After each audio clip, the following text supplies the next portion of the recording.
I want to thank you, Dr. Gupter, the Scholars Collab, the IEEE, and the ABV Indian Institute of Information for this opportunity to present this.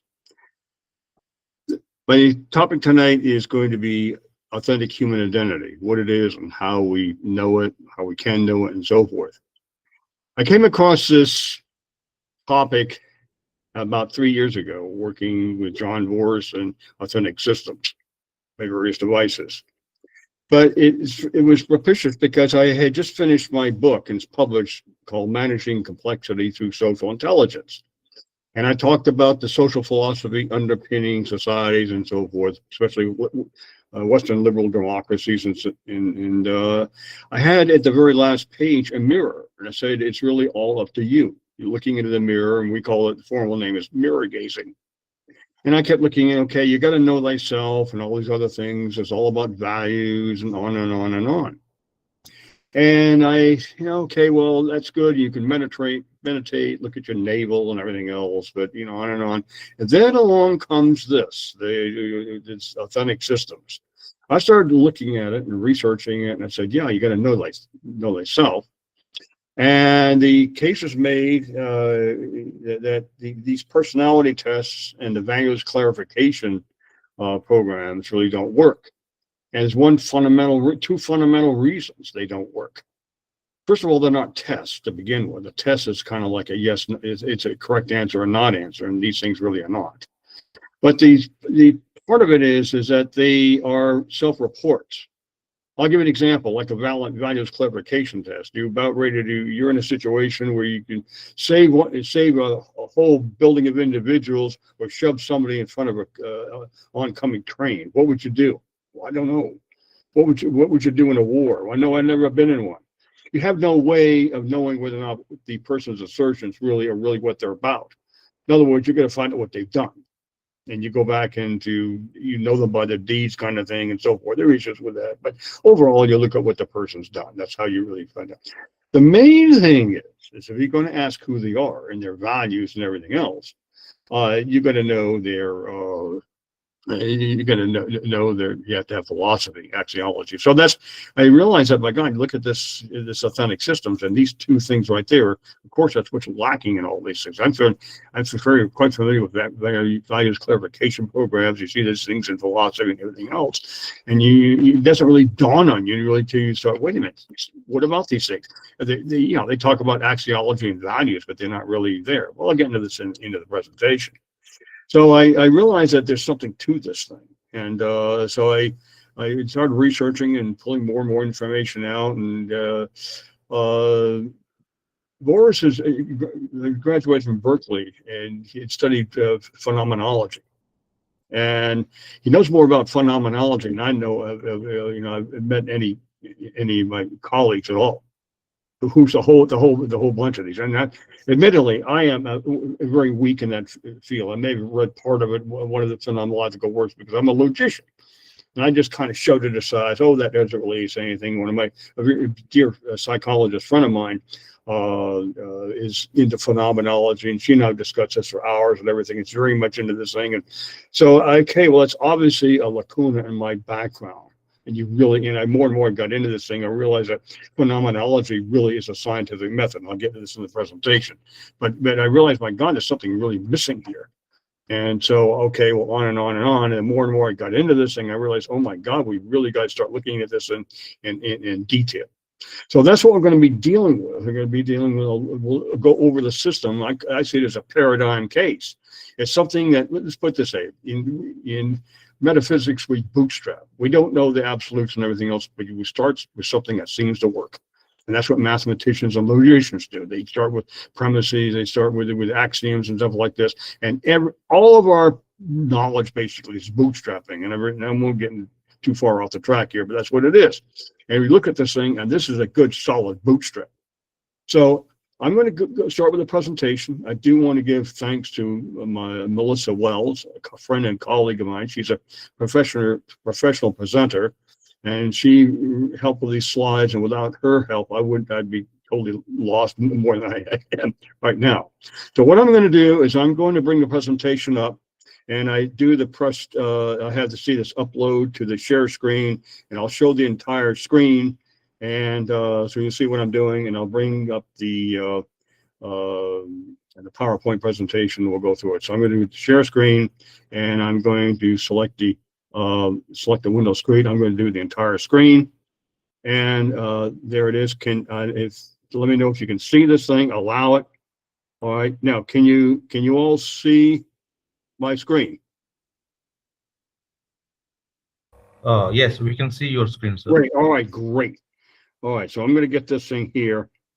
Yes, please switch to presentation slides. Yeah, that's what I'm trying now. So I'm trying to find out in the table below.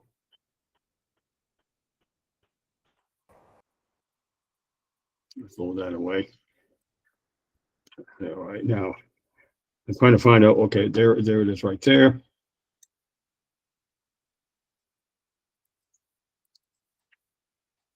Oh, I don't want the office.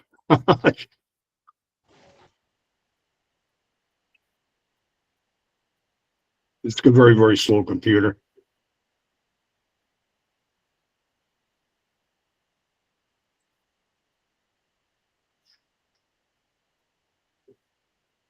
I'm gonna open up in the LibreOffice because it's a lot better.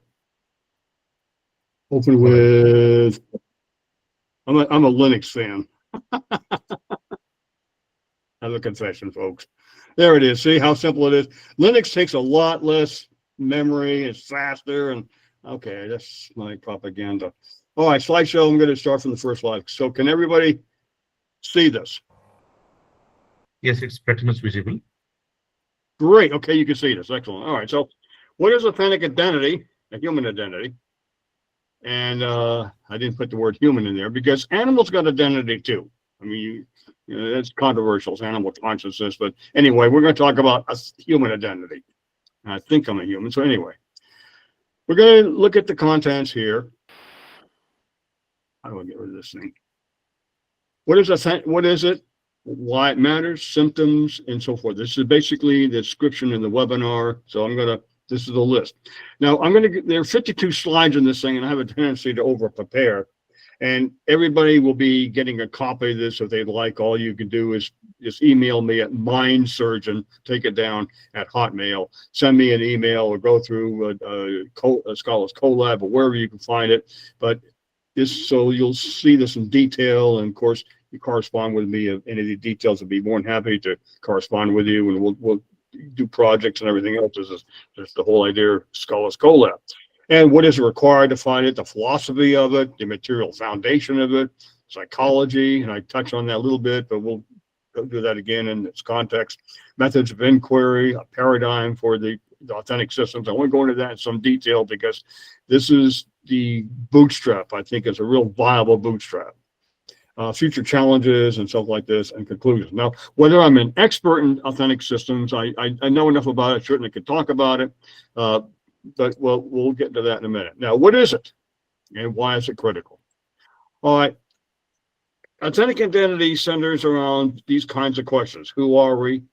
Values, what is meaningful to us, patterns of behavior, and as I was indicating earlier, is what we think actually what we are, and if is what we assert borne out by our actions. Those two questions are coupled to each other, and how these disparities affect our lives. So these are kinds of things when you start talking about authentic human identity. What it means to be authentic. Now we have the core values with axiology and so forth. Now we have I'll call them hierarchies of values. It's questionable whether they're hierarchies. Call it a palette of values, ranging from the transcendental, which is having to do with abstract, ethereal kinds of questions, real meanings of like down to basically what kinds of shoes will I buy to do whatever, or the physical things. We have the ethos. Now we have ethos. And this gets into axiology. I didn't really detail this, but to keep in mind, ethos basically is a deepest sense of meaning. What's it all about, Alfie? Why are we here? This kind of thing. We have coming from that, the ethics, which is the rules of conduct. how are we going to, how are we going to behave? And then we have the morality, the actual actions, basically carrying out this rule. So ethos, I value education. So basically the rules of conduct would be the code saying we're going to have the school system on and on and on, that there'll be education, minimal, everybody goes to school, blah, blah, blah. And the morality is actually going out there and building the schools and hiring the teachers and things like this. I have more, these are moral actions. So those are the steps in axiology. Now, you don't see that much in the philosophy course. I don't know, there's so many philosophy programs, but basically that is the chain, the chain, if you will, starting with, you know, or the ethos supporting the rules, supporting the morality. Now, the life theme, we'll get into the life theme in a few minutes, a never changing form or being. So we have a pattern of behavior. I'll get to the diagram in a bit. You'll come to the diagram. Basically, we have the universe. Basically, you look back, the light cone going back to the singularity, and that's the light theme, basically. So it's a pattern of behavior, and you can go. There's not that much. There are only 2 academic articles on life theme. They can be critiqued, but you go into life theme, you do find a lot of popular stuff. There are only 2 entries out there, and I don't have the articles in front of me right now. You go to the American Psychiatric Association dictionary and in the American Psychological Dictionary, and it's not in there for some reason. It should be, but it's important. Basically, what you've done, what you've actually done to life. Um, um, okay, all right. Trying to get that back. And we have the mental, I don't know what that bottom was. It's just pro language. Like this thing is cutting out. I don't know how to make it smaller. But all right, we have the mental, psychological, and abstract aspect of it, and the physical and biological. I get to that in a few minutes. Neuroscience and genetics. Some of the stuff I was talking earlier about how you can take the neural correlates, and we have genetics, and we ultimately get down to the mathematical valences and stuff like this. We'll talk about the genetic foundation, touch on that. And then something called symbolic affinity, which is rather important. Something we lacked in our graduate program, Cassirer and people like that. That's a very critical aspect of philosophy. And we just certain things, and I think everybody goes through a philosophy program, and there's certain areas that are just simply absent. And that was the phenomenology and symbology simply were absent, and they are critical to philosophy. So, yeah, I certainly am an expert in those areas, but they're important. I'm aware of them, and with life, life is a learning process. What can I say? All right, now, authentic human identity, it gets into the meaning, really what we're about, and that gets back to axiology. I've discovered that, and what is it all about? Where are we going? We get things like life after death kinds of things, and what is one's goal or purpose? There are 2 concepts here that we should be aware of: ontology, that is that of existence, and that gets into meaning, what our core is, and teleology gets into the goal of the end point. Where are we going with it? So some of this is repetitive. Who are we? Why are we here? On and on and on. So again, the symbolism creeps into this thing that we look at somebody's object, like an architect, like an archaeologist, or the blocking on the name, the people in the police departments who study the God, I'm really getting that. Anyway, we're looking at the effects. Archaeologists and look at the artifacts and find out how people live, and so that's what the basic method is for the symbolism. We look at what people have done.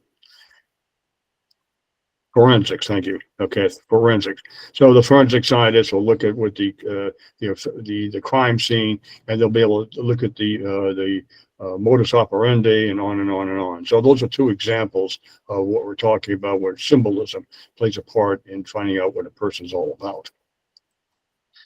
All right. So identity basically has a form and content. Now, of course, we have this in logic. We hear it is formal logic. And formal logic has to do with form. It comes out to Plato's forms, that in his cave allegory in the Republic. We have tables. We have tableness. I'll call it tableness. And there are billions of tables out there, each one of them in particular, but they all have the form of a table. And the content is the actual table that you're looking at. So the synthetic content is basically is what's in the real world. Your authentic is the form, what that is. And so that basically we're seeing whether or not the synthetic content matches the form. And if it does, then you have an authentic identity. And the authentic identity is the real identity. Authentic meaning real. So this should be a fairly consistent model. And it is a consistent model. Identity can analyze a symbolic structuring form. And so you look at synthetic as basically what comes out in the world, and then the form is basically the core values and so forth, giving rise to it. It is, again, internally originating, gets into consciousness, the core stuff, and it's genetically grounded, not prescriptive. Now we find out, now that's somewhat controversial, but we found out there are genes that are correlated with behavior. And again, I'm not a geneticist, but this is leading toward this, that it is not what your core is doesn't really change. How you manifest it may, but what it is, the root does not change. You are who you are. Authentic means real. The tableness never changes, tableness. Now your various tables will be out there, but not tableness itself.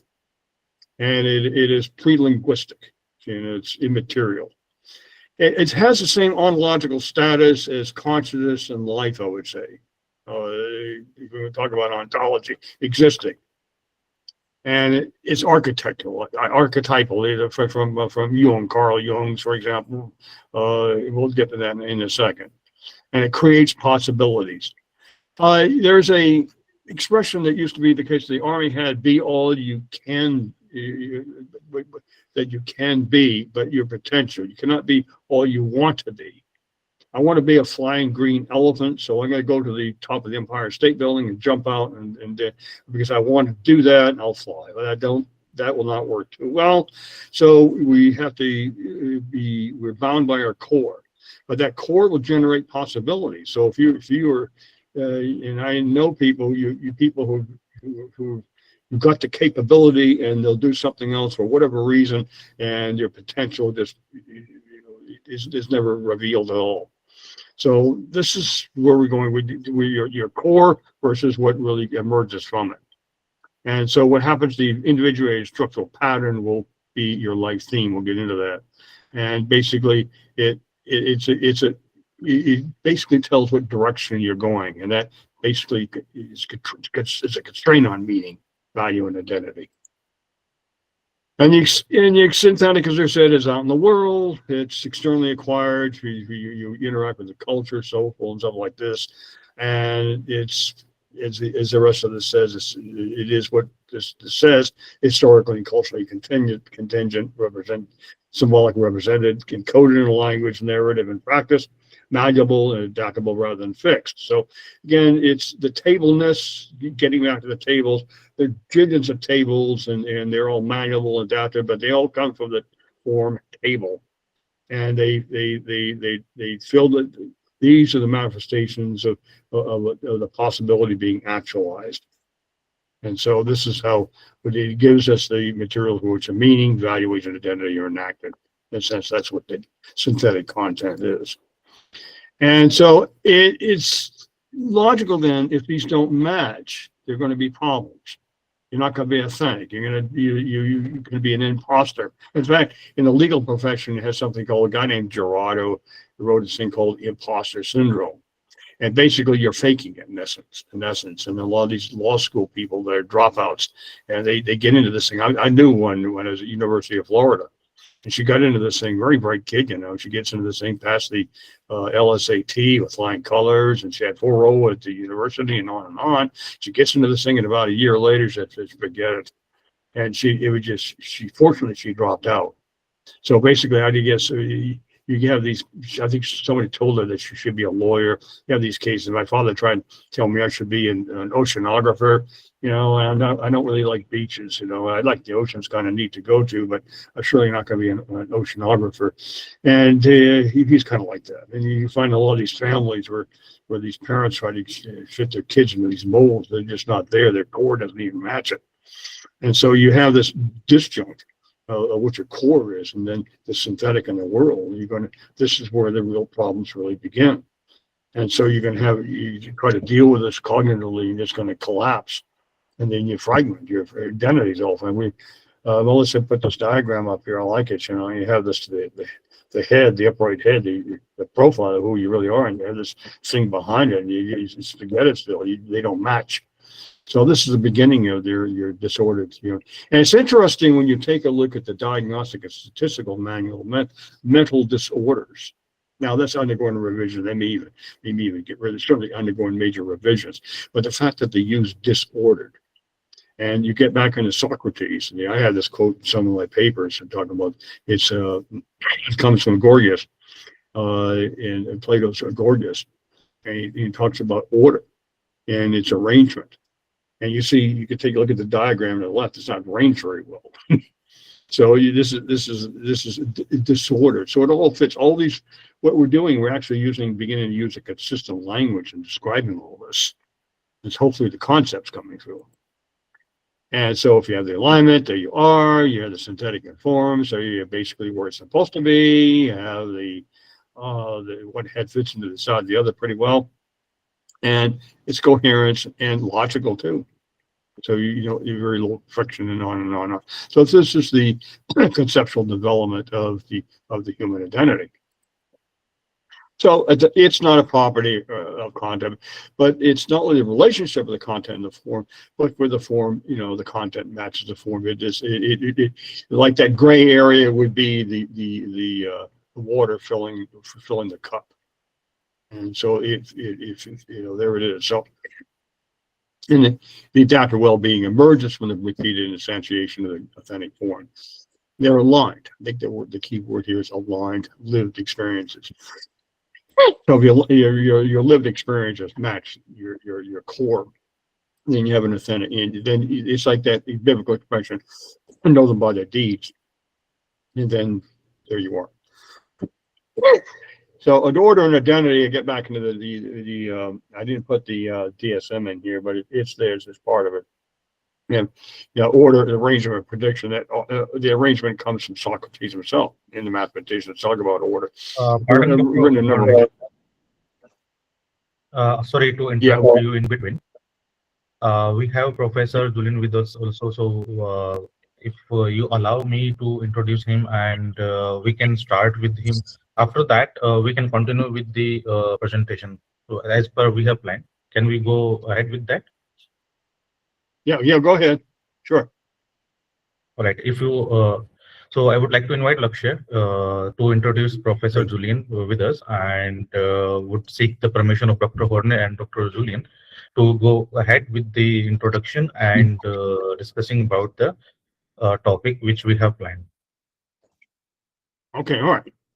Okay. Thank you. Sir. Thank you.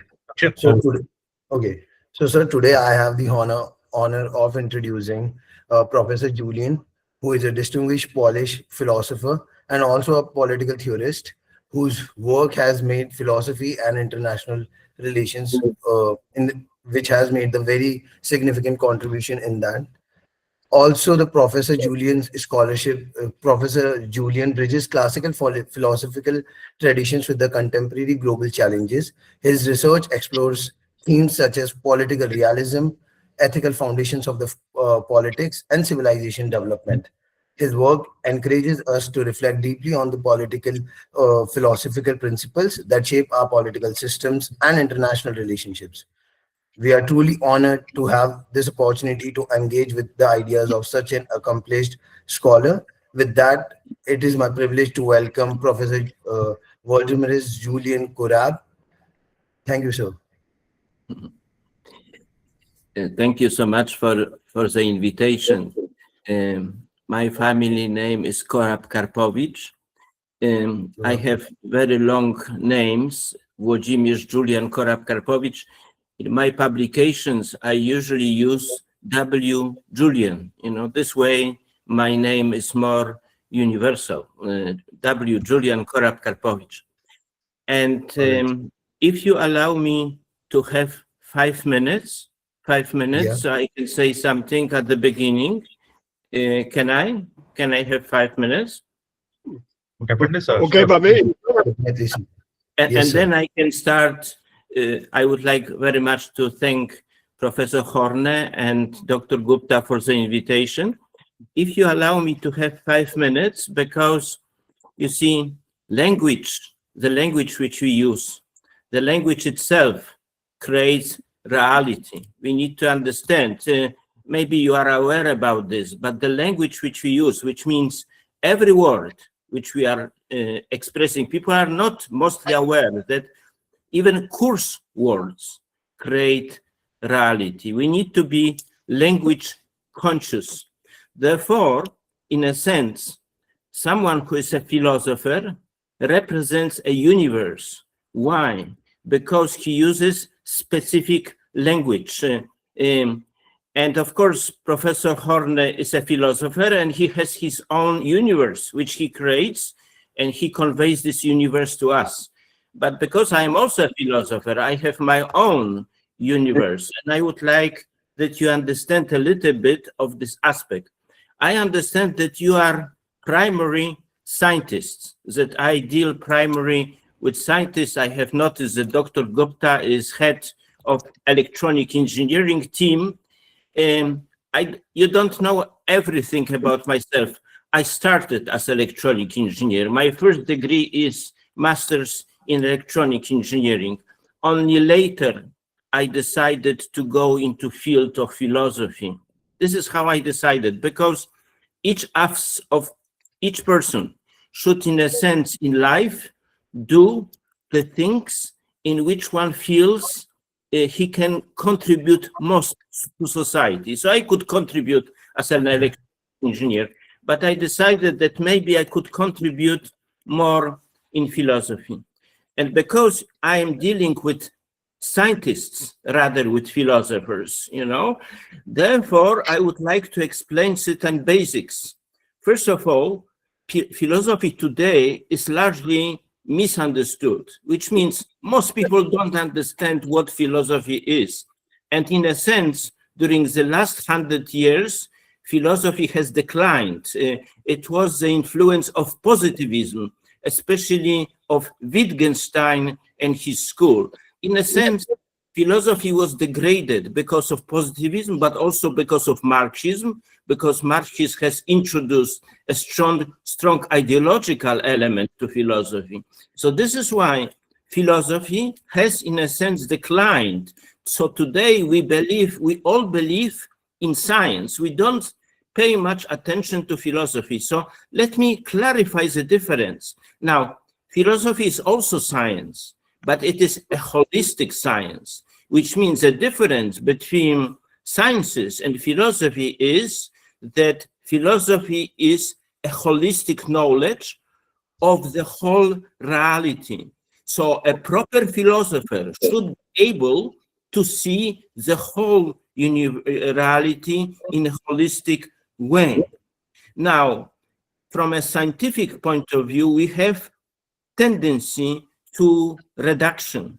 We reduce simply, very often we simplify things in order to achieve results. In order to achieve results in some field, you need to simplify this, and then you are constructing this. So engineers are mostly constructing on a basis of some limited knowledge.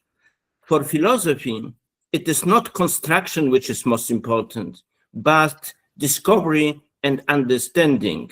Construction comes at the very late stage of our knowledge. First of all, we need to understand and discover. And now, the condition of the world today is that most humans, I would say 99%, don't really understand the world in which they are living.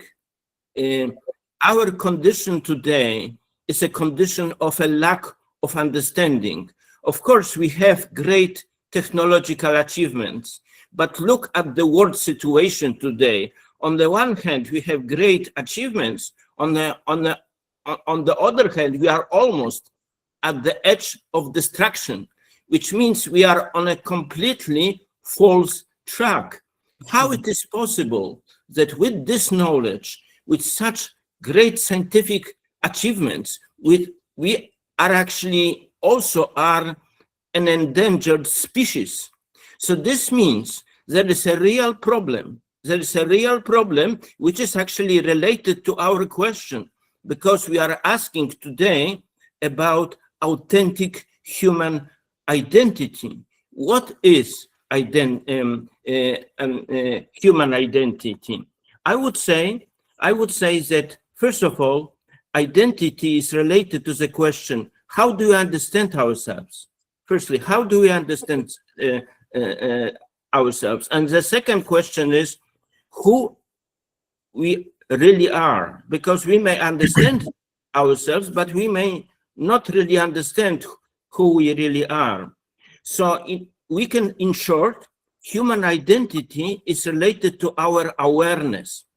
And now, if you allow me to have, maybe I have already used my 5 minutes, but if you allow me to have a few minutes more, I will tell you more. Would you like to listen to me? Yes? Yeah. Would you like? Definitely, Yes. sir.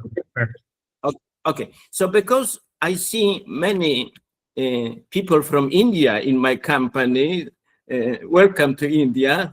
I actually visited your country 5 times, and I will be happy to come again. Now, I will use examples from the great Hindu philosophy. You know that in great Vedanta philosophy, you have 4 stages of being human. Walking state, then there is dreaming state, then there is deep sleeping state, and then there is turiya, which is meditative state. And this is great. This is great. If all human beings were aware about those 4 stages, probably we will have at least 50% smaller number of wars. But unfortunately, only a very limited number of people actually know about those 4 stages. Most people are identified their lives with walking state. We are awake. So with this state, most people identify their identity. But because I am a philosopher, philosophers, they are always looking at things in their individual way. So I will add 3 more stages, which are actually unknown in Vedanta. If Vedanta knows 4 stages of human consciousness, basically, I will add 3 more, which actually have not been written in Vedas. This is my contribution. Another state of our mind, which we need to add, which is actually implicit in Vedanta. It is implicit in yoga. This is moral awareness or ethical awareness. In addition to walking state awareness, we are awake, but we not, most people, I would say most people are conscious of their being awake. But I would say already, maybe even a minority of people today, they are fully ethically aware. They understand? Fully ethically aware. Because if people would be ethically aware, there would be much less crimes, much less wars, because in each case, when we are, in a sense, breaking the rules of ethics, we are causing harm to other people. So if people would reach ethical awareness, they would commit less crimes. They would be not so willing to go to wars, because wars is actually a legalized crime. This is one of the definitions which we can give to war. Very true. It is a legalized crime on a large scale. So if we are ethically aware, we don't want to cause harm to other people. So this is another state of awareness which not everyone has. Then I need to add one more. Now, by the way, this is my book, Tractatus Politico-Philosophicus. Wittgenstein wrote a famous Tractatus Logico-Philosophicus, but I have written Tractatus Politico-Philosophicus, and this is the Bengali edition. This is my contribution to India, Bengali translation of Tractatus Politicus. This is Arabic. This is Arabic version of the Tractatus, and this is Tractatus published by Routledge. So if you are interested in myself as a thinker, just get yourself this book. And this book is written in numbered paragraphs. It is not like a normal book. It is like a classic Vedanta, written in short sentences which are numbered. Now, I just tell you about this work because now I am coming to another concept. We just said ethical awareness, but also evolutionary awareness. I would say walking awareness is condition of the majority of people. Ethical awareness, I'm not sure. Maybe this is today a minority of people already who are fully ethically aware, because so many people are doing harm to others. So there is a real problem with ethical awareness in today's world. But then evolutionary awareness, which is another state. And I think here we are getting smaller and smaller number of people who are today evolutionary aware. What does it mean? It means I am conscious that we as human beings are in a process of development, of evolution. And because we construct our world by creating culture, we can master to some degree the way in which we are evolving. And I think today humanity is largely unaware of something very basic, which means we are evolutionary beings. Most people know we are rational beings. Some people know we are ethical beings if we have ethical consciousness, but most people are not aware that we are evolutionary beings. And the evolution is, of course, expressed in technological development, in scientific development, but this is not enough. It has to match also our ethical development. And there is a final state, which I would say is the highest, in a sense, in terms of our awareness. And I would call this state God awareness or divine awareness. In Indian philosophy, you have this state of Turiya, but it actually leads us to moksha, to God state. Those two stages are not distinguished, which means Turiya is usually identified with absolute consciousness, but I would distinguish those two stages. Only at a certain level of meditation, someone reaches the ultimate goal, which means God consciousness. But you don't need to practice yoga to reach God consciousness. You can also be Christian. It can also be done through praying. And now I have told you now 7 stages. Now, number 7 symbolizes perfection. Professor Horne mentioned number 4. Number 4 symbolizes that something is complete, like 4 virtues. But number 7 symbolizes perfection. So those seven stages of awareness, in a sense, describe a perfect human being.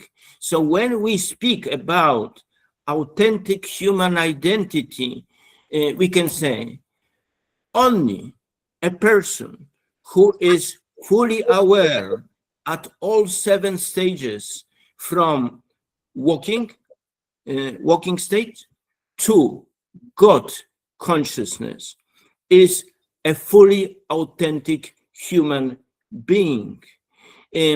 God awareness is very important because, even if we are very wise, very well educated, we are still limited human beings. We have certain limits.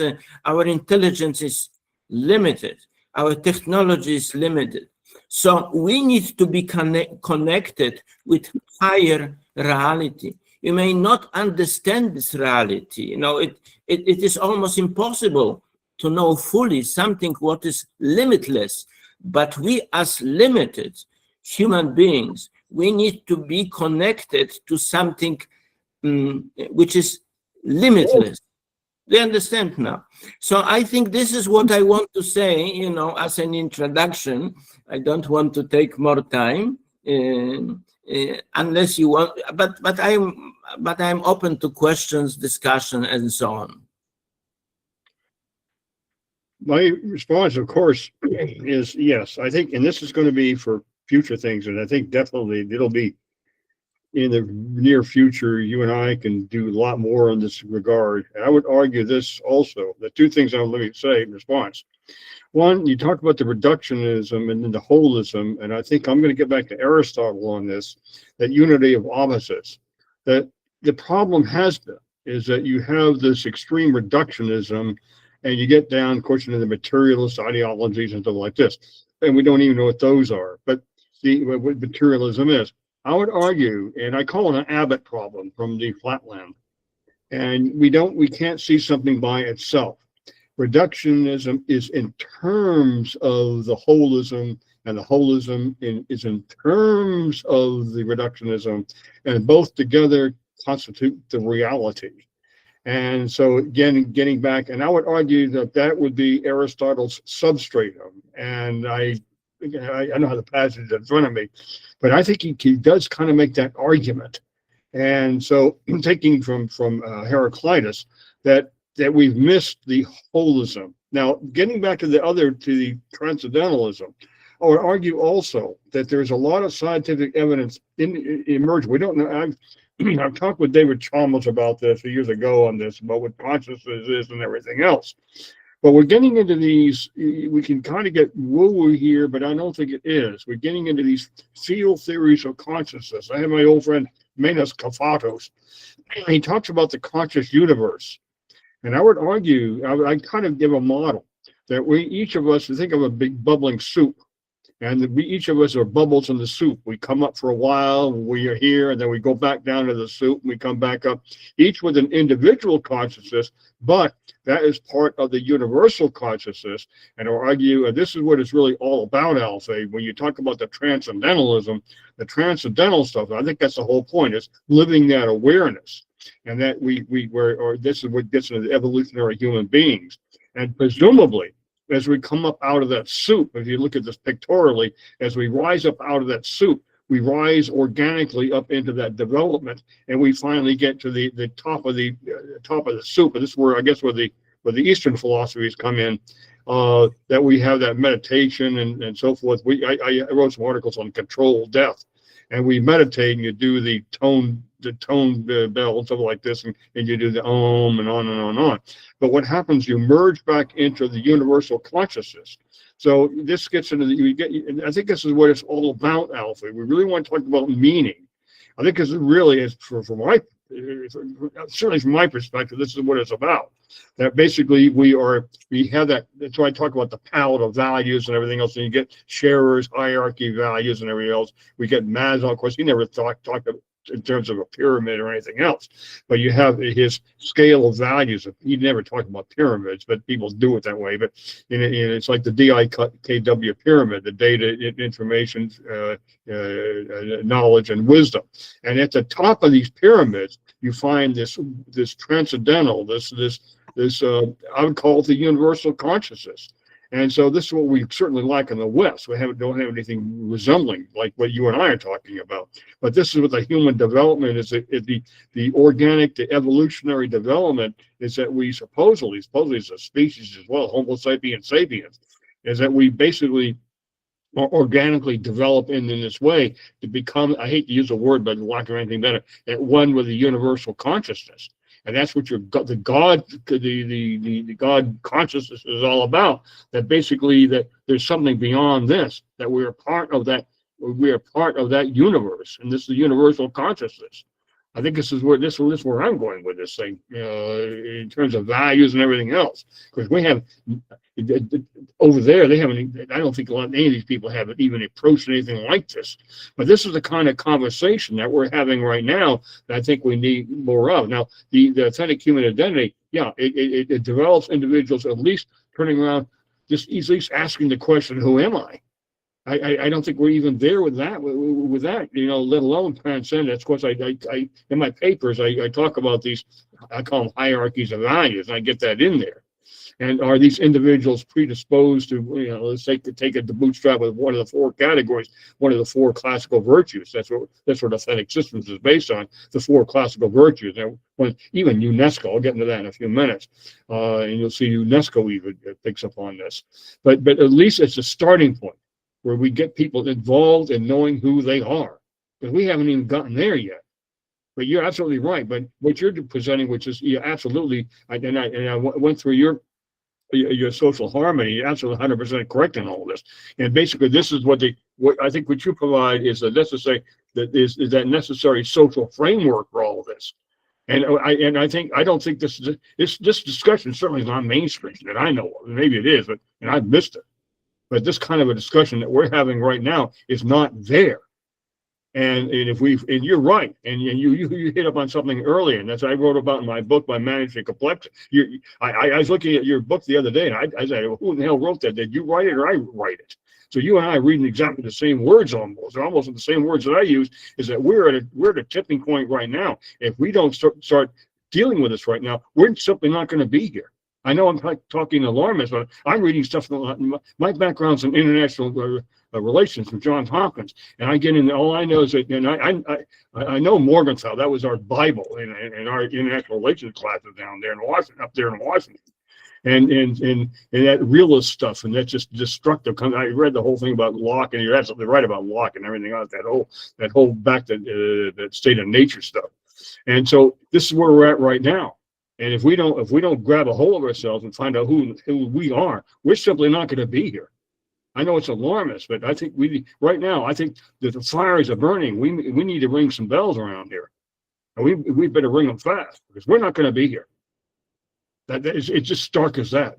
I know it sounds extremist, but I think that's where we're at with this thing, and that's why I've really thrown myself into this thing 100%, because we've got to get that word out there. That's why I'm going to the American Bar Association with their thing about the professional identity. Well, what the hell good is that if you don't talk about what the individual identity is? I think they're going to pick up on that.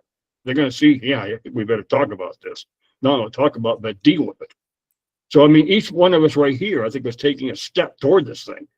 And the more steps we get the snowball going. And I frankly see this more as a crusade at this point. I say your book is a crusade. I say this kind of a thing is a crusade. And it's kind of like going back to the 10th century, but not in the same way. But that same spirit of it, we've got to carry the word forward. And people better start listening, and they better start listening fast. Because we're not going to be here. As simple as that. I know I can't think of any other words here right now that say that.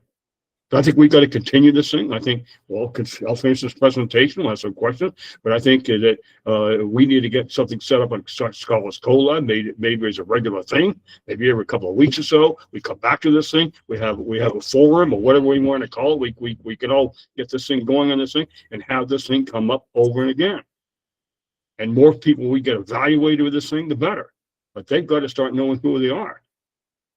Because you'll see in a few minutes. I'll say, but you're right. It is maybe it's at a fourth level or whatever it may be, but it is at some level, which is a hell of a lot more than we've had before, which is basically none. That's my take on it. If I can say something. Yeah. First of all, I think another dimension which is useful to understand the identity problem is that human identity is related to action. Yes.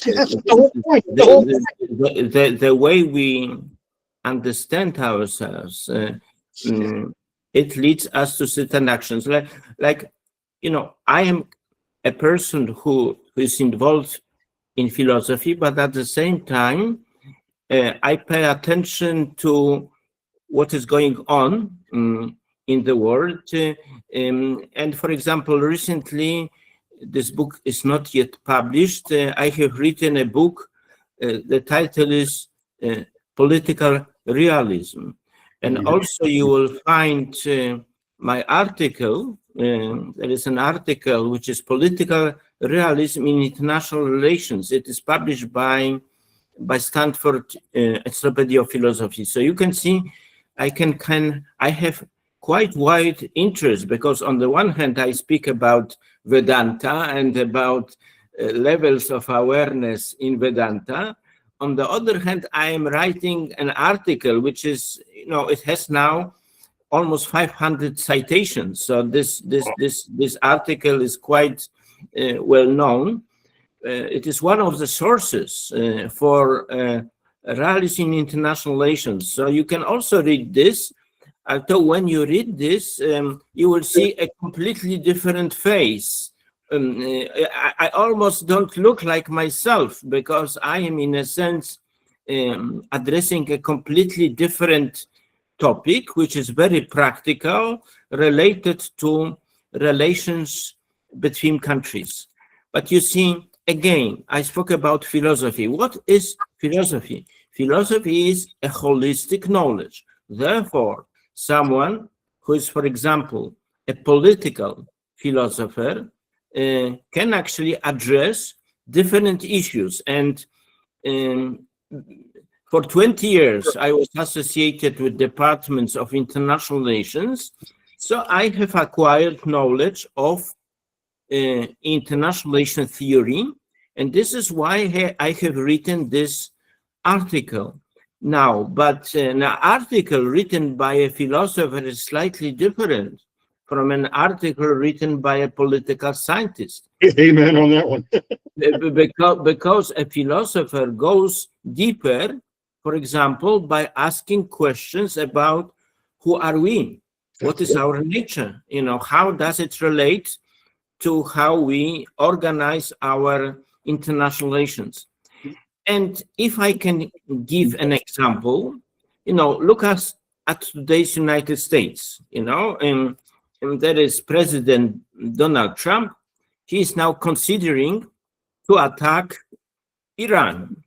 According to what I know, it should occur in 10 days. Yeah. Now, of course, we can ask a philosophical question about this. How does President Donald Trump understand his identity? How he does understand himself as a human being? I just mentioned those 7 levels on which we can understand ourselves. I'm, on a basis of action, I can, in a sense, evaluate people's state of awareness on the basis of what they do. If, for example, a military action could lead to a great number of people who actually die, be harmed, it means that the person who orders this may have a problem with so-called ethical awareness. And probably it is not only that, there is a problem with evolutionary awareness and with a problem with God awareness, because if we really felt that we are finite beings, and there is an unlimited being, we don't want to describe this unlimited being. Different religions describe God in different ways, but for our purpose, this is not so important because it is difficult in fact to describe, and the religions may not be correct in those descriptions. The most important is that in addition to something what can be called a limited world, which is human world, we are great beings, but we are limited. We need to understand this. There is also something unlimited space. And if we live in this perspective, then our actions are different. So you see, this is the value of philosophy, if it is properly understood, that it opens our thinking to dimensions which are usually not addressed by particle sciences. Particle sciences, they're great, of course. This is very good that we had a philosopher, René Descartes, Cartesian philosophy, which actually opened our way to thinking for reductionism, in a sense. To understand something very deeply, we need to divide something into small parts. Yep. So science, in a sense, was born out of reductionism, which means dividing issues into very small parts, examining them very carefully and drawing practical conclusion. This is actually great. This is why we have developed so rapidly during the last 400 years, because we made those discoveries, scientific discoveries. But at the same time, this is in a sense my role as a philosopher. We should remind ourselves this limited scientific knowledge, even if it is great, even if it is leading us to great scientific discoveries, is still a limited knowledge. And especially when it is applied to some areas like international relations, if it is limited, if it is just reduced to technical abilities, it can lead us to disaster. So United States today has great technical abilities. They can completely destroy Iran and other countries. They can actually destroy the whole planet. But why?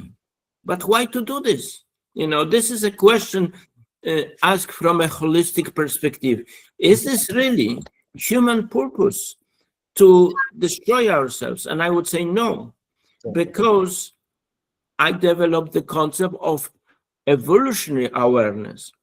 And this is a concept which also Indian philosophy knows. Indian philosophers, for example, Aurobindo, were fully aware that we are evolutionary human beings, which means we are in a process of evolution.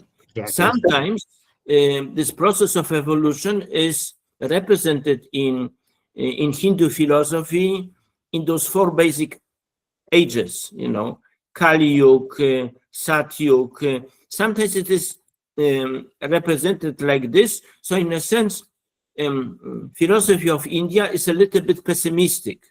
There is a difference between Western approach and Hindu approach, because in the European tradition, we are more optimistic. In a sense, we think we can progress without going back. You see, we can actually discover our evolutionary awareness. We can rediscover our divine consciousness or good awareness, and we can progress. We can avoid the war in Iran. We can convince President Donald Trump, don't do this. there are much more important things for humanity to do right now. We need to combine our forces to develop our civilization, which is now global civilization. This is the most important thing for humanity right now, to develop together global civilization, to solve problems, to go to other planets. You know, we have such capacities, but now we are focusing our energies on very negative aspect of human life, and we are really endangered. So you see, there's this kind of an optimism in the West that we can actually progress. But in India, there is a little bit more pessimist approach, which means, for example, there is a movement, Brahma Kumaris, maybe you heard about Brahma Kumaris. They just think we are at the, you know, at the gate of a transformation right now, which means we will fall from the present state of, from the Iron Age in which we are today. This is actually a confluence age right now. We will now go to a gold age. Nevertheless, this way to the gold age will be done through disaster, which means a war disaster will occur first. But myself, you know, because I come from Europe, I come from Poland, in particular from a country which has experienced so many disasters caused by wars, I have this personal experience, and you know, this is what I do, partially in my books. I want to stop this disaster. I don't want a disaster. I believe we don't need to go through this big atomic disaster right now to progress as human beings. We don't need to go to the golden age to disaster. So this is what I do in person. This is exactly what I do. In my books, I am trying to defend our humanity against what could occur because of the lack of understanding. But the real understanding needs to be a philosophical understanding, which means a holistic understanding. We need to understand ourselves. We need to answer the question on what is authentic human identity. An authentic human identity is not being egoists. For example, a great damage to European thinking was caused by philosophers, thinkers, who were all claiming human beings are just egoistic, you know. I think this is a false track. We are not just egoistic. Some of us are. We may be unaware about ethics and be egoistic, but in fact, we are capable of development as individuals, but also as societies. So there is nothing like a permanent feature related to human beings, something like egoism. But what can be said about human beings? We are potentially ethical beings and potentially evolutionary human beings. So, in a sense, practical sciences are not enough. They are great. I know those sciences. I was interested in physics myself. I was studying electronics engineering as my first field. But this is, and then I discovered, this is still a limited knowledge. We need to go beyond any science. We need to go to a picture of the world which is holistic. We need to understand ourselves at certain levels and then share this knowledge with other people. If we are successful in convincing, for example, the Israelis that, you know, we are not limited human beings, our territory, defense of our territory, it is not the whole thing in life. We are primary beings whose, in a sense, goal is to fully develop as human beings. If we could convince, it's very difficult to convince different people because different people, different nations, they have their own ideas, plans, and so on, so on. So this is a very difficult task. Nevertheless, this is what I believe a way for philosophy as a holistic science is, namely to understand the world in a holistic, multi-dimensional way, and trying to convey this knowledge to everyone. Thank you. Absolutely. Philosophy, I define philosophy as not only the love and pursuit of truth and wisdom, but also it's thinking about thinking. And that force is holistic. And you say, how do we think about something? We think aesthetically, we think about logically, we think, how do we think about something? Not what to think, but how to think about it. It is basically the process. And that how we're going to put something in context, relate things and everything else. And yeah, absolutely. And that's why I keep coming back over the years, you and I coming at that, I guess, so much slightly different directions of the same idea. That it's got to permeate everything we do. I think that one of the reasons why I dropped out of the political science program at the University of Maryland decades ago is because they didn't have any philosophy in the programs. Even within the philosophy departments themselves, the logic, there's no philosophy of logic. What does it mean? And so it's a question. I think you talk about philosophy to a lot of people, they get all squirrely. They don't like, they don't like talking about that and on and on and on. But I argue that certainly in the West, the reason why a lot of these regimes, these liberal democratic regimes are collapsing, Epstein is pretty much the description of a lot of them, is because of the hedonism. There's no social philosophy, no thinking about thinking. There's no sense of transcendentalism. Oh, that's the furthest thing it's further than the next galaxy. So this is part of the problem. We don't have that. And again, I keep coming back. It's not in the mainstream media. It's not. You see 5 snippets here and there, but it's not in the schools. I think that's the most critical place. You go to the schools, at least in the United States. I don't know about over there, but I've been hearing some big people over there. It's simply not in the curriculum anymore. They've even taken some of the arts and humanities out of these curriculums. They're basically turning people into robots. They're turning them into, technics. I've written articles on this course. You have too. Techne and episteme, and it's all techne. And it gets into that reductionism again, something in terms of what it isn't, and it just like clapping with one hand. It doesn't work too well, and I think that's why we're in trouble the way we are. So I think you and I basically see the same thing. We're seeing we've in some slightly different directions, but we've got to do something. We've got to start at some point. So I think, yeah. So yeah, you and I are going to continue on this. I can see that coming up right now. We're going to have a whole bunch of these things, and I can see an institute coming out of it. Actually, that's what we're working at on our end, getting an institute of authentic identity, something along those lines. There's got to be some kind of a core. I mean, let's get the snowball rolling. So let's get the core going, and maybe we can roll downhill and get bigger. But it's going to happen. It's going to happen pretty quick, so far as I'm concerned. I know I'm a little bit more radical about it in that sense, but I don't think I'm hyperbolic at all. I think you see it. So, do you want me to continue this thing? Sure. Is that okay with everybody? I got to get the share screen. Perhaps we can now ask people who listen to us to ask some questions. I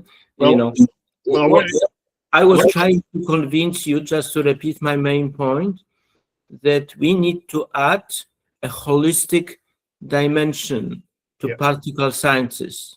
Absolutely. This is very important for theoretical and practical reasons. Because on the one hand, we have really a world we can congratulate ourselves as humanity. We have made such huge technological and scientific progress.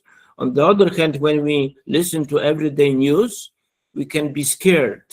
So something went wrong. Something went wrong with our scientific abilities. The scientific knowledge was only partially used for goodness.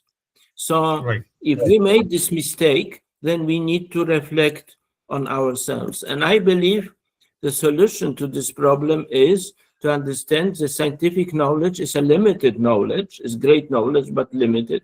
And it has to be supplemented by a holistic knowledge, which comes from philosophy, not only from the West, but also from the East. I believe at the certain ultimate level all philosophies meet, like all religions and all philosophies meet at the point of wisdom. So wisdom is one. Philosophies may be many. God is one.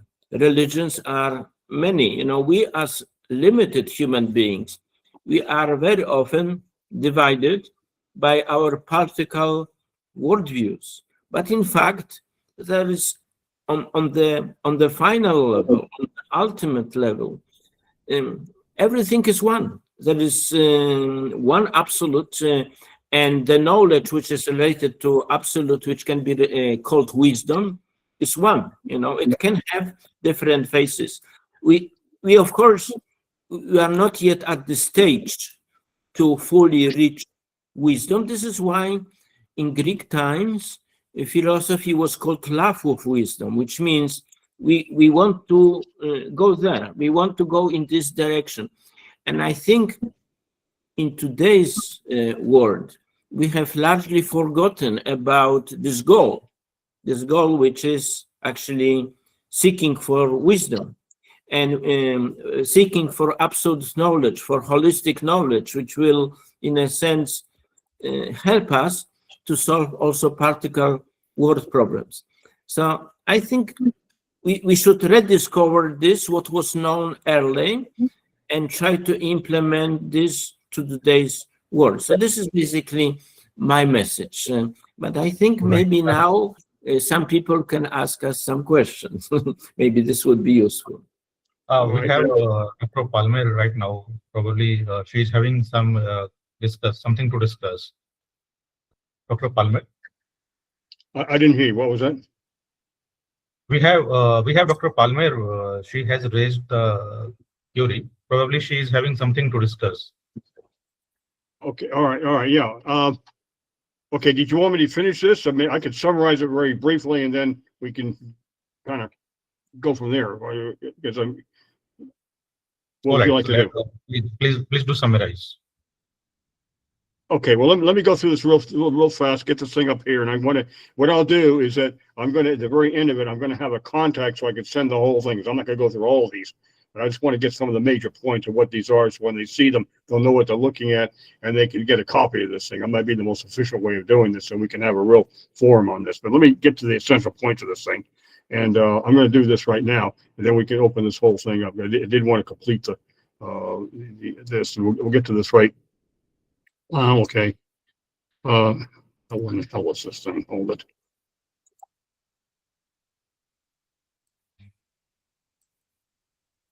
I had the.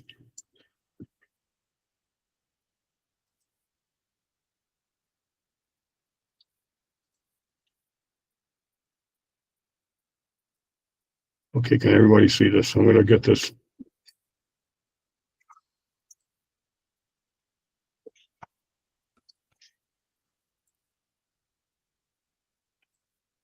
So we got the material foundation. I'm going to go very briefly about this. When you see this, you'll see basically the neurocorrelates, physical stuff like this. I explain all that. And I've got a bunch of papers also. When you go to this website, I'm going to get there, and you'll see all these papers. But there is a material foundation, and then we have deep structures. Basically, there's a reason for the deep structures. We get some of the digital physics, and ultimately we find out there is a deep structure which has these four.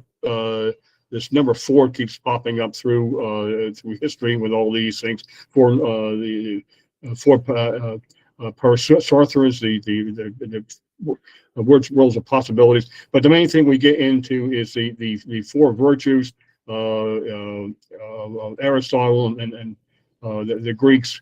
We find with Plato and Aristotle, we talk about the same thing. And this is what we do. We bootstrap with this, with wisdom, justice, love, and power. Basically, an individual has these. One of them dominates. And this comes from Carl Jung, which takes off on this, the same kinds of things. We have the 4 archetypes of deep structure. We look at this. And so it's basically archetypal. This is what the assertion is with this archetypal. And we have these 4 archetypes: love, justice, wisdom, and power. And it's kind of interesting that we have a life theme, the pattern of behavior that follows one of these things. One of these things. I'm going through it very fast. We describe each one of these the themes, the archetypes, the wisdom. The individual seeks knowledge in books and stuff like.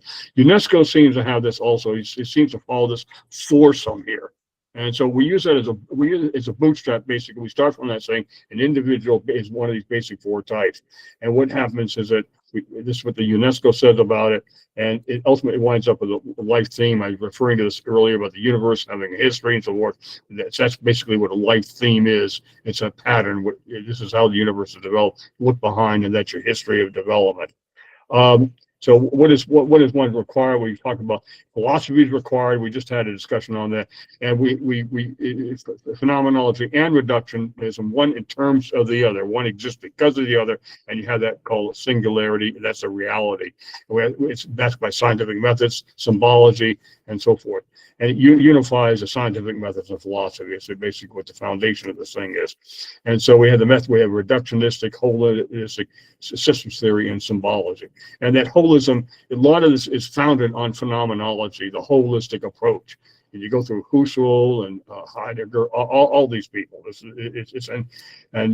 see it has a phenomenological base to the whole thing. And admittedly, my background is not so much in phenomenology. Mine, admittedly, is a logician, but this is a complement to this, and it supports the whole system. Symbolically, read Cassirer, basically, I talked about this before. The forensic scientists and the archaeologists look at basic objects, and these objects convey basically what an individual's identity is about. It relies heavily on this and knowing who they are. And so this is what we take from Husserl, structures of lived experience, and so what you can read this when you get a copy of this thing. But basically, authentic systems is basically phenomenologically based. That's the important thing, and I think that that emphasizes the professor's point. So we have the identity probe. We have an authentic identity probe, and what we'll do, I'm going to give you some contact information, and basically this is done for every individual. I went through the personality assessments. They're not very valid. We basically look at what a person has done. I talked about the symbology, and it's a scientific method. We look at the effects of the effects to find out what something is. Like the scientists look up what a particle is. We have something called the authentic life themes assessment, and we go to an individual, asking individual these various questions, and out comes their life themes, and we get an idea of what we find out what their identity is, and basically predict what they're going to happen. So basically, we go back to the original diagram. Does a synthetic match the authentic? In other words, what they do in the real world matches their core values. That's basically what that's about. Now, let me get down here. So there's a way of validating it. Ultimately, we can get some research studies to predict on what we've done on the basis of this. It's a 3-session you can see the description here, a 3-session one-on-one philosophical assessment with Voris, and uncovers your defendant identity. So you can this will basically give the details when you get a copy of this thing. You can get into this further, and we talk about validation. And I went into the psychology, basically I go into some of the sidebar philosophy this teleological approach. We look at the effects of something and find out what it is. And I talk about some of the structural part with piano and so forth. I won't go into all the details. I've written a bunch of papers on these. I'd be glad to send you those. And we rely on Piaget and bring Piaget into it. Some of the stuff I discussed earlier on that. And I got a couple of papers here. I got a bunch more describing this whole system and some of the scientific and philosophical foundations of this.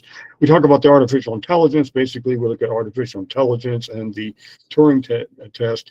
And if a person does not know who they are, they could be absorbed by AI. Basically, that's one of the challenges. Identity theft. Basically, this is what happens. The person doesn't know their themselves, and we need to really know who we are. You're absolutely right about the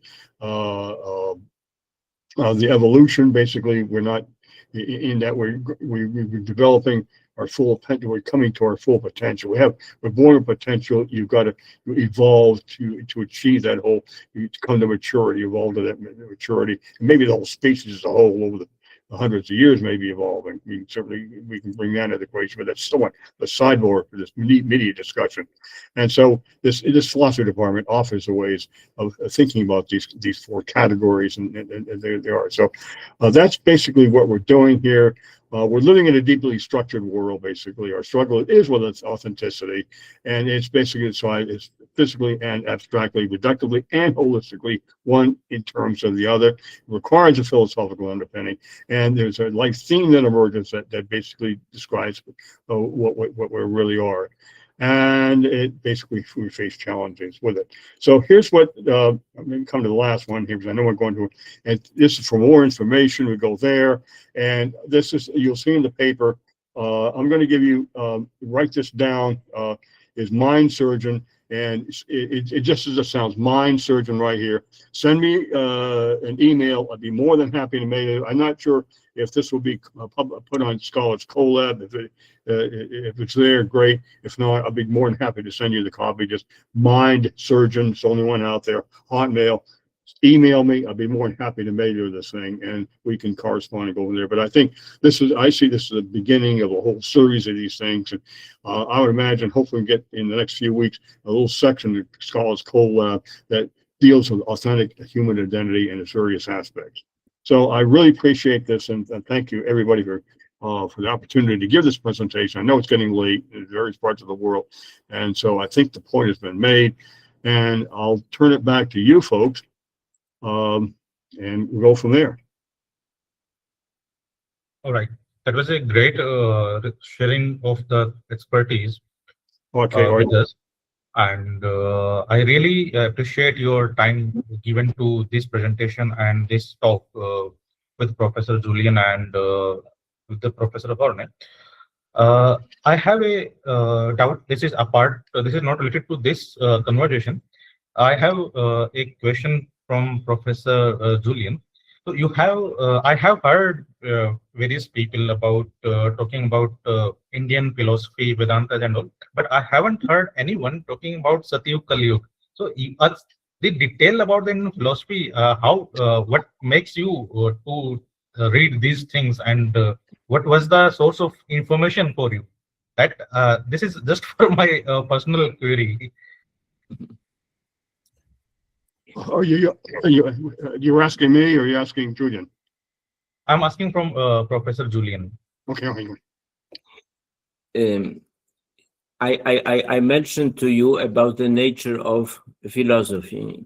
If someone really wants to engage in philosophy, then one should engage in a holistic pursuit of knowledge. And of course, it would be a mistake, especially in today's world, which is very much a globalized environment, to limit oneself only to Western ideas, to Western philosophy. So this is why I have been open also to ideas coming from other places, but I think especially India is a valuable place. I have also been a little bit interested in Confucianism. Nevertheless, I think the wealth of ideas which comes from India is really great. It's really great. And I mentioned that knowledge is universal, that there is, in a sense, one wisdom, one universal wisdom. And if I can find this wisdom outside the borders of Europe, then of course I would search for it. And this is important to be aware about the concepts of history which have developed in Hindu tradition, in this transition from the Golden Age to Iron Age. And I have always been quite open to receive those ideas, but on the other hand, I approach them a little bit from European perspective, because I mentioned that in the Western world, there were some thinkers who were also, in a sense, having those concepts of circular history. But the European attitude towards history is more related to a progress, to the idea of progress.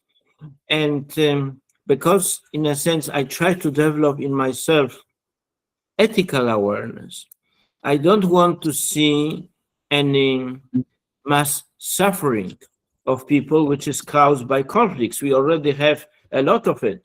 So I don't want to face a world disaster which can be caused by another world war.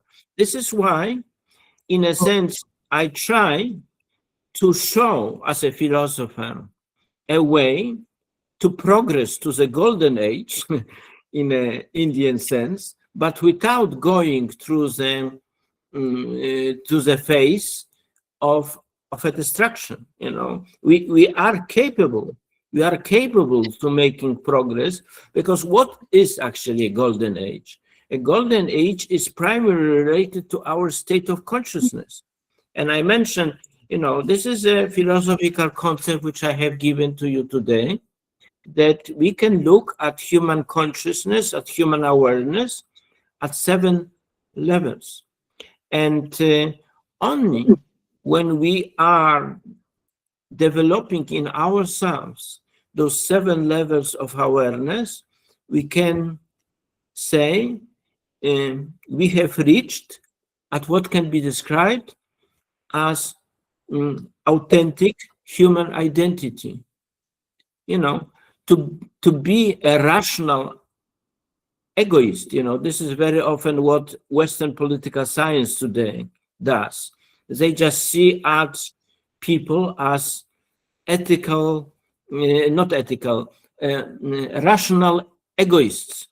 Rational egoists, this is exactly an example of bad reductionism. They reduce human beings to something which is simplistic. Egoism, rationality, of course, are part of what we are, but rationality, again, can be developed, and egoism can be overcome. So we are, you know, as we develop, we are, first of all, developing our rationality, because Western understanding of rationality today is mainly related to the concept of utility. So rationality today in the West is very much related to the concept of being able to achieve useful goals. But this is a very kind of a limited view of what rationality is, because rationality also involves ethical reflection. If this is missing, if people are only concerned with utility, then in a sense, they don't develop full human identity. We need to develop in ourselves, but also in our societies, full understanding of who are we as human beings. We need to develop our full, authentic identity. And in my view, as I described this to you today, it can be defined by those 7 levels. And certainly, being a rational egoist does not define human identity. It simplifies it, and in fact leads us to disaster, because if we all become rational egoists, then what will we do? We will only struggle with each other, and sometimes we can cooperate, but in a very limited way. And if you are a political scientist, if there are any political scientists who listen to me right now, I would say the whole Western political science today is developed around the concept of being a rational egoist. You know, there are such theories like neorealism or liberalism in international relations. This is basically what they are built on. on such limited concept of who we are.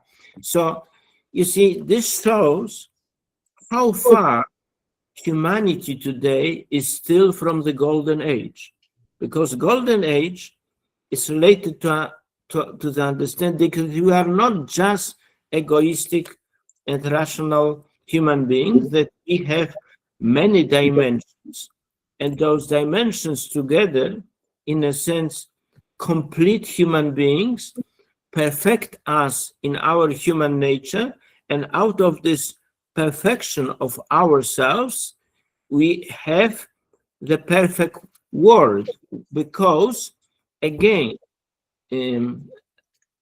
identity is related to action. It leads to actions. Once we are, in a sense, perfected in ourselves, this will also lead to a more perfect environment.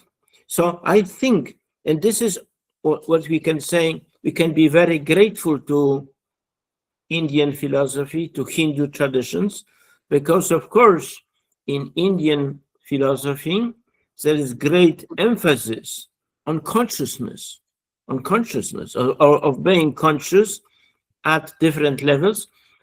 I am applying those ideas in a kind of a Western way. I apply those ideas. I use different language. I don't just repeat things which can find in Vedanta, but I am using some of those aspects. Why should I not use? If they have been discovered and if they're right, why not to use them? But I also apply them to our contemporary environment, to our today's environment. This is why I have written recently this book, Political Realism. You can find this on the website. It will be published by Routledge in April, and this book, in a sense, is eye-opening book on the field of international relations. But I apply consciousness. Not many political scientists, not many people who are doing IR theory try to apply consciousness to international relations. In most cases, we are not very conscious what we are doing right now, leading to such disasters. So I think I have explained this to you right now. Right, that was very great words. So is there something from Dr. Horne to add on this?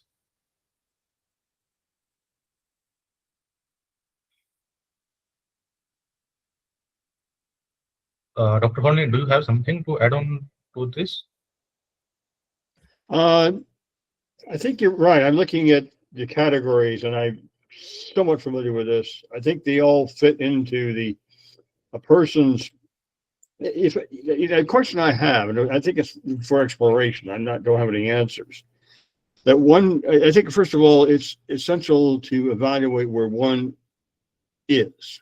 Now, where one is and how they behave and whatever type they may be, is that there's several of these. Well, we use the 4 categories, and then we'll just start with the 4 as a bootstrap. And one is pretty much what their core is. And I suspect that these others are integrated with that. I'd have to think about it and so forth. But I think the main point is regardless what particular description the person has, I think it's important to have that. I think it's important for every individual to know who they are. That's the first step. I think in many cases we haven't even gotten to that point. We have to start somewhere with some kind of an assessment saying, okay, we've got to give the individuals something there that they can grab a hold of, or whatever it is, some kind of an assessment instrument. At least gives something that says who they really are. I mean, at least get them to ask the question to start off with. I'm not even sure if we're there in that many in these cases. You talk about all these wars, and you're absolutely 100% right. Again, I'm not sure if we're going to be here in 6 months. I would say said that last year. But you look at all these, all the gangs and all the stuff I put up there about all the conflict and everything else, the road rage and on and on and on, the substance abuse, and the list is endless. People somewhere, somehow, regardless, they've got to stop and say, who in the hell am I? And what have I done? And taking that information and say, okay, how can I manage life better? Because most people, I think, are wandering aimlessly. You're right about Trump and all the others, these politicians, and on and on and on with this thing. And let's stop the Ferris wheel for a second, get off and find out where you are. Let's just take that first step. Let's get the question going at least. I don't think you're 100% right about it. Yeah, who are they? Let's start someplace. You know, it may turn out we modify it down the road, maybe science or say something else, but let's start this. Let's get the ball rolling. Let's do it, or let's put it this way. Let's do as the logicians and the mathematicians do. Let's start with the system. Let's start with some definitions, axioms, postulates, and let's see where that goes. But I don't think we've gotten to that point. We've got to do this somehow. Let's stop the train. I see it more like as a crusade. And we can sit there. We absolutely right. We need to discuss all this in all of its aspects. But I think it's like DO. We got to do this somehow. And I think this forum is a start. We've got to do this. And I remember I started my graduate studies at Florida State University, and you may have, Julian may have heard this, the profession, it's social theory and practice. And it's basically how to put philosophy in action. It's not simply staring at your navel, but how are you going to put it in action? And I think this is what tonight is what this is all about. Let's do the practice part of it. Let's start someplace. Let's get this ball rolling. And I'm going to spend the next 2 or 3 weeks here. I'm going to send out to you guys some kind of proposals of how we can carve this niche out here and get this forum going and make this an ongoing thing, and have this discussion and get more people into this thing. Maybe this thing will go viral. I don't know. That's what I like to see. But I'm going to do something for whatever years I've got left. All I know is I'm going to crusade. That's what I'm on. I'm on a hellfire and brimstone crusade. I'll be quite blunt about it. All right. So, Dr. Horne, I think we should wrap this discussion now, because it hasn't already surpassed our fixed timeline. Our audience is also looking forward to meet with our experts in next series of this discussion. I also, with the conclusion, I also would first like to raise a request from both of our experts to allow us to request you for a next series of this discussion. Whenever the time of your permits, we can schedule another webinar as a talk onto the book or some particular niche area into the human identity, so that more people and more exposure into this area can be shared. I really enjoyed the conversation and discussion onto the human identity. Being a engineer into the area, these things are very much not the talk which usually I listen. I usually listen about the technical discussion, but these talks are very much down to earth and offbeat to me, and very much fascinating to listen about these things, how to start and how to be into the human identity question. At the end, I would like to thank you everyone, and would like to Lakshay to thank you everyone and to wrap up this discussion. Lakshay, over to you, please. Thank you so much for your invitation. It was a pleasure to meet you. I would be interested, who are the other people who are listening to us?